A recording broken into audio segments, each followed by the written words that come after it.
عبداللہ بن شداد سے انہوں نے حضرت میمونہ رضی اللہ تعالی عنہا سے آپ نے فرمایا کہ نبی صلی اللہ علیہ وآلہ وسلم نماز پڑھتے اور حائضہ ہونے کے باوجود میں ان کے سامنے ہوتی۔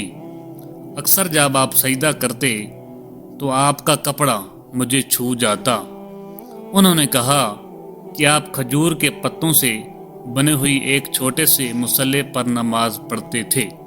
صحیح بخاری حدیث نمبر 379۔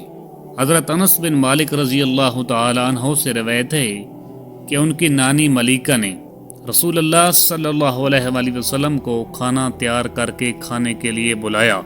آپ نے کھانے کے بعد فرمایا کہ آؤ تمہیں نماز پڑھا دوں۔ انس رضی اللہ تعالی عنہ نے کہا کہ میں نے اپنے گھر سے ایک بوریا اٹھایا جو کثرت سے استعمال سے کالا ہو گیا تھا۔ میں نے اس پر پانی چھڑکا، پھر رسول اللہ صلی اللہ علیہ وآلہ وسلم نماز کے لیے اسی بوریے پر کھڑے ہوئے، اور میں اور ایک یتیم کہ رسول اللہ صلی اللہ علیہ وآلہ وسلم کے غلام ابو زمیرہ کے بیٹے ضمیرہ نے آپ کے پیچھے صف باندھ کر کھڑے ہو گئے، اور بوڑھی عورت انس کی نانی ملیکہ ہمارے پیچھے کھڑی ہوئیں۔ پھر رسول اللہ صلی اللہ علیہ وآلہ وسلم نے ہمیں 2 رکعت نماز پڑھائی اور واپس گھر تشریف لے گئے۔ صحیح بخاری حدیث نمبر 380۔ ام المومنین حضرت میمونہ رضی اللہ تعالی عنہا سے روایت ہے کہ انہوں نے کہا کہ نبی کریم صلی اللہ علیہ وآلہ وسلم سجدہ گاہ یعنی چھوٹے مصلے پر نماز پڑھا کرتے تھے۔ صحیح بخاری حدیث نمبر 381۔ نبی کریم صلی اللہ علیہ وآلہ وسلم کی زوجہ مطہرہ حضرت عائشہ رضی اللہ تعالی عنہا سے آپ نے بتلایا کہ میں رسول اللہ صلی اللہ علیہ وآلہ وسلم کے آگے سو جاتی اور میرے پاؤں آپ کے قبلہ میں ہوتے۔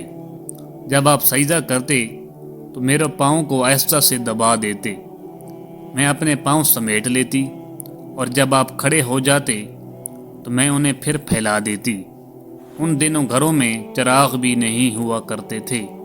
صحیح بخاری حدیث نمبر 382۔ ابن شہاب سے ان کو عروہ نے خبر دی، حضرت عائشہ رضی اللہ تعالی عنہا نے انہیں بتلایا کہ رسول اللہ صلی اللہ علیہ وآلہ وسلم اپنے گھر کے بچھونے پر نماز پڑھتے، اور حضرت عائشہ رضی اللہ تعالی عنہا آپ کے اور قبلہ کے درمیان اس طرح لیٹی ہوتی جیسے نماز کے لیے جنازہ رکھا جاتا ہے۔ صحیح بخاری حدیث نمبر 383۔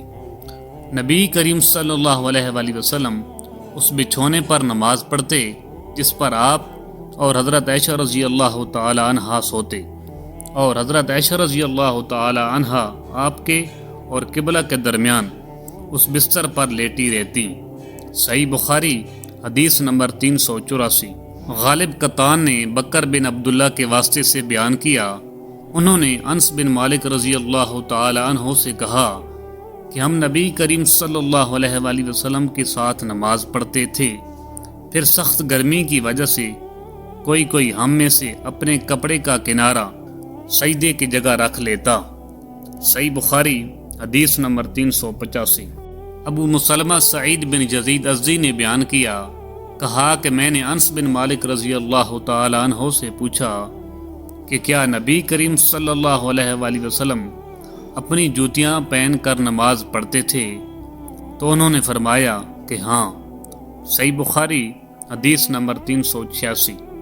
ابراہیم نخعی سے سنا، وہ حمام بن حارث سے روایت کرتے تھے، انہوں نے کہا کہ میں نے جریر بن عبداللہ کو دیکھا، انہوں نے پیشاب کیا، پھر وضو کیا اور اپنے موزوں پر مسح کیا، پھر کھڑے ہوئے اور موزوں سمیت نماز پڑھی۔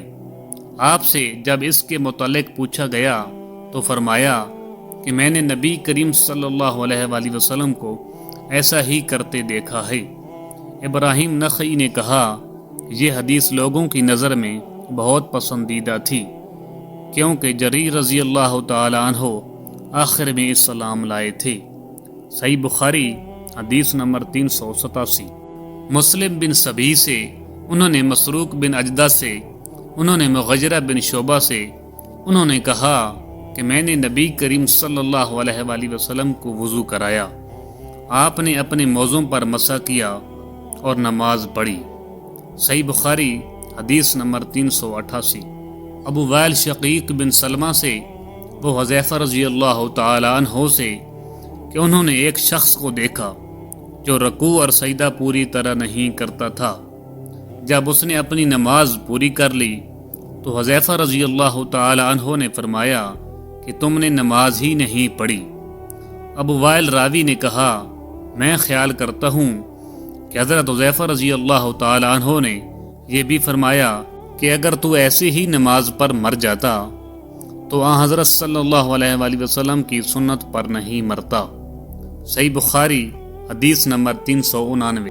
نبی کریم صلی اللہ علیہ وآلہ وسلم جب نماز پڑھتے تو اپنے بازوؤں کے درمیان اس قدر کشادگی کر دیتے کہ دونوں بغلوں کی سفیدی ظاہر ہونے لگتی تھی، اور لیث نے یوں کہا کہ مجھ سے جعفر بن ربیعہ نے اسی طرح حدیث بیان کی۔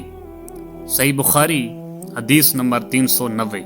انس بن مالک رضی اللہ تعالی عنہ روایت کرتے ہیں کہ رسول اللہ صلی اللہ علیہ وآلہ وسلم نے فرمایا، جس نے ہماری طرح نماز پڑھی اور ہماری طرح قبلہ کی طرف منہ کیا اور ہمارے ذبیحہ کو کھایا تو وہ مسلمان ہے جس کے لیے اللہ اور اس کے رسول کی پناہ ہے، پس تم اللہ کے ساتھ اس کی دی ہوئی پناہ میں خیانت نہ کرو۔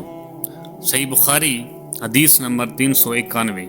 عبداللہ ابن المبارک نے حمید طویل کے واسطہ سے انہوں نے روایت کیا کہ انس بن مالک رضی اللہ تعالی عنہ سے کہ رسول اللہ صلی اللہ علیہ وآلہ وسلم نے فرمایا، مجھے حکم دیا گیا ہے کہ میں لوگوں کے ساتھ جنگ کروں یہاں تک کہ وہ لا الہ الا اللہ کہیں، پس جب وہ اس کا اقرار کر لیں تو ہماری طرح نماز پڑھنے لگیں اور ہمارے قبلہ کی طرف نماز میں منہ کریں اور ہمارے ذبیحہ کو کھانے لگیں تو ان کا خون اور ان کے اموال ہم پر حرام ہو گئے، مگر کسی کے حق کے بدلے اور باطن میں ان کا حساب اللہ پر رہے گا۔